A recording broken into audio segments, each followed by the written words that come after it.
We begin our story with our main protagonist, which we will call our boy, coming out of his humble abode looking like he just came back from the fields. Or maybe he just pulled an all-nighter watching The Forbidden, but anyway. He is then startled by his next-door neighbor, Amai-san, who is a calm and collected high school girl who came out of her home ready to head to school. They exchange greetings briefly before Amai-san swiftly gets all up and personal with our boy, who is startled by this, saying in his mind that she is too close and just awes at her seductiveness, as clearly our boy has never had any action before. However, we rewind time to a day in the evening where we see the sweets shop our boy works at. He looks very happy as he admires his newest creation before being purposely pushed so that he would drop the small cake, ruining it. The senior would then go on to berate him by saying, "Hey newbie-kun. Why are you just standing there? You were bothering me, you know." Our boy could only apologize and continue to work like a dog, as even the manager says that he will do all the cleaning again because he is screwing up again. Well, that explains why he looks so tired every morning. We then go on to find out that our boy has moved to Tokyo only 2 months ago to study, and that he likes making sweets, but the part-time job he applied for is much harder than he thought. But it is clear to us that they are just using him. We also get to know how he is on the verge of a breakdown every day as he cannot handle all the stress. He gets home extremely tired but smiles it off, saying to himself that he enjoys making sweets and looks for his keys to open the door. But then he realizes that he no longer has them and starts to panic. Right then Amai-san appears and says, "Hey, you dropped your keys." This was a big relief for our boy as he didn't know where he could have lost them. He then thanks Amai-san for her kindness and remembers her as his next-door neighbor, who he doesn't really talk to much other than exchanging greetings. He then starts a bit of small talk, but he soon realizes that she isn't showing much interest in it, so he ends it and says it's time to get home. However, Amai-san had other plans as she kept staring at our boy and slowly getting closer, which didn't go unnoticed by our boy, but he couldn't muster the courage to let her know as he admired this beautiful high schooler's looks, but then was interrupted by her saying that he looks very tired, which our boy wasn't expecting, but then starts looking for something in her bag, which confused our boy. Then she pulls out a dorayaki and says he can have it and that sweet things make people happy. Our boy takes it and thanks her for her kindness, but then saw her staring intensely at the dorayaki, which prompted our boy to say that if she wants some they can split it half-half. Amai-san then goes on to tell him that it isn't poisonous, but our boy tells her that that isn't what he meant. Eventually Amai-san accepts his offer and decides that they will go halvesies as she is a tad bit hungry. They both begin eating as Amai-san asks our boy, "How is it?" Which he then replies by saying it is very sweet and tasty. Our boy then begins admiring Amai-san eating while he thinks that it has been a long time since he spent time with someone like this. But he is then interrupted by Amai-san saying it is very tasty, and he couldn't stop thinking that at that moment she looked beautiful, which then prompted her to ask what's wrong, which he replied to by saying nothing is wrong, and starts to tell her that he wants someone to also taste his seed. Wait, I mean sweets, don't get the wrong idea guys. She then gets very excited about this and asks him if he makes sweets, which he confirms, saying that he loves making them as a hobby, and she asks if his goal is to have people taste his sweets, which he also confirms. She then tilts her head cutely and like a child asking their parent for the newest toy in the store, asks if she can eat them. The next day we see our boy baking cookies and saying that they came out nicely. We then see our boy reminiscing over Amai-san asking whether he makes sweets and if she can eat them, which our boy was very happy about, and Amai-san reaffirms her love for sweets. Our boy couldn't stop smiling that morning as he was so excited someone wants to try his sweets that he made them the next morning. He then packs them in a bag thinking that he will give them to her the next time they meet and gets ready for college. Our boy opens his door to then see Amai-san walking out as well. What a coincidence. It was good for our boy as he went to greet her and thanks her for the other night, which she replies by saying that he looks better. He says that he is and thanks her one more time before giving the freshly baked cookies to her, which she gladly accepts and stares at them with stars shining around her, emphasizing her love for sweets. She then goes on to try one of the cookies, and from her reaction it obvious that they taste amazing. She then goes on to tell our boy that they taste delicious and only a bakery can make them taste so good, and if he is sure that they are homemade.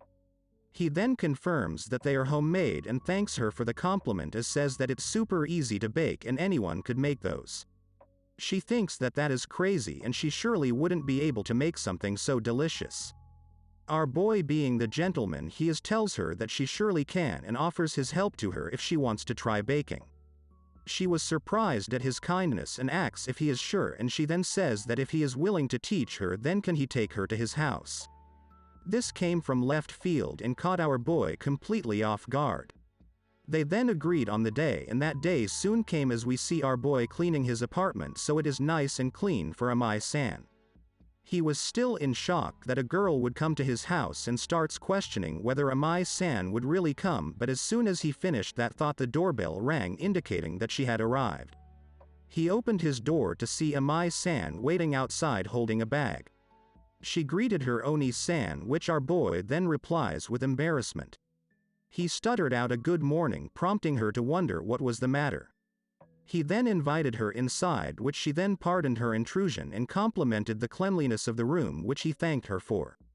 She then gives him the bag and asks him to check if this is everything they need for today, which he confirms, and they get ready to start.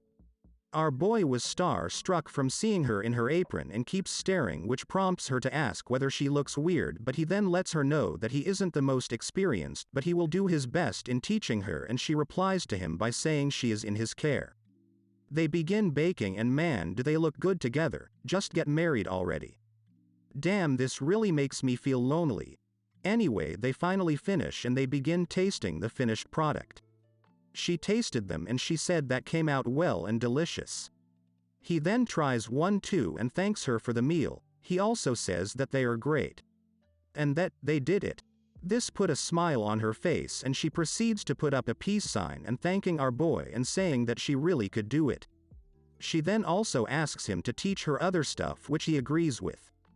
The next day we see Amai-san in her classroom looking at one of the cookies she baked and gobbling it up, thinking how she is getting better at making them and that they're really good. She then says that next time she will ask our boy how to give them a shape, but is then interrupted by her friends greeting her and asking why she is making such a serious and scary face so early in the morning. She is confused and asks, "Scary?" but is then interrupted by her other friend asking whether she made these cookies, which she replies by saying she did indeed, and the blonde friend says she doesn't believe her. The blonde friend now begins brainstorming on what could have made such a sudden change in her good friend that she went from tasting sweets to making them, and then comes to a conclusion. While her other friend is praising her cookies' deliciousness, the blondie asks whether it is a man. Amai-san thinks of it and our boy pops into her head, which prompts her to confirm that, yes, it is a man. Her friends are startled by this revelation, as Amai-san has always been the uninterested and cold type, but all of a sudden she changed. They are most likely thinking she likes a man, not fully understanding what is really happening. The shorter one of the friends now begins to cry, saying, "No, Ray-chan is mine." Which prompts the blondie to ask, "Since when was she yours?" Amai-san sat there unfazed by her situation, as if this was a normal occurrence in her daily life, which shows how close these three must be. She then goes on to ask whether they would like some cookies, which they gladly accept. Later that same day, Amai-san was walking home from school thinking back to how much her friends liked her cookies, but what she didn't realize was that she was walking right towards our boy, and once they both met with their eyes, they greeted each other. It was obvious to Amai-san that her Oni-san was exhausted once more, but she had an idea. She knew what she could do to help our boy out. She gives him some of her cookies, saying that he will feel better once he has some of these. Our boy appreciates the gesture and thanks her. Before they parted ways, however, Amai-san, who looked stunning in our boy's eyes, told him to let her know how they were and said her goodbyes. Our boy thought back to her words after saying bye and figured out that these cookies must have been made by Amai-san herself, which put a smile on his tired face. These cookies would motivate him to work even harder at work today. On another day we see Amai-san enjoying a delicious pudding made by our boy. You could really see how delicious it was by just looking at the blissful face Amai-san was making. She then goes on to say it is really good, which our boy thanks her. But now she asks him why he made so many sweets today. Embarrassed, our boy replies by saying he didn't mean to make this many, but he just didn't notice. But best girl says that she really doesn't have a problem with it though. Our boy thinks that she looks happy, which makes him happy too. He then goes to say, when stress builds up you end up making things without noticing, which she then asks, stress? He then gets flustered, thinking that he might be forcing her to eat it all, and makes it clear she doesn't have to eat it all if she doesn't want to, but that prompts her to tell him that it's fine as she won't get fat because in her case everything goes to her chest. Our boy wonders what she means by chest until he has a closer inspection and thinks that they are big, but he doesn't think they are too big. As our boy is lost in his thoughts, Amai-san asks if he is okay, which brings him back to reality. He tells himself that he shouldn't be having such thoughts and further ignores the calls of Amai-san, which leads to her getting real close to him, giving him an even better view of her amazing body. He proceeds to be a man of culture and stare straight at her bosoms, but his self-control comes to the rescue and stops him from committing crimes today, and he looks away in embarrassment. While this inner war was happening, Amai-san was enjoying her pudding while thinking. That's what he meant by stress, clearly getting the wrong idea here. He then looks at Amai-san's happy face when she is eating his sweets and thinks that if being stressed means someone eating his sweets so happily, he doesn't mind it.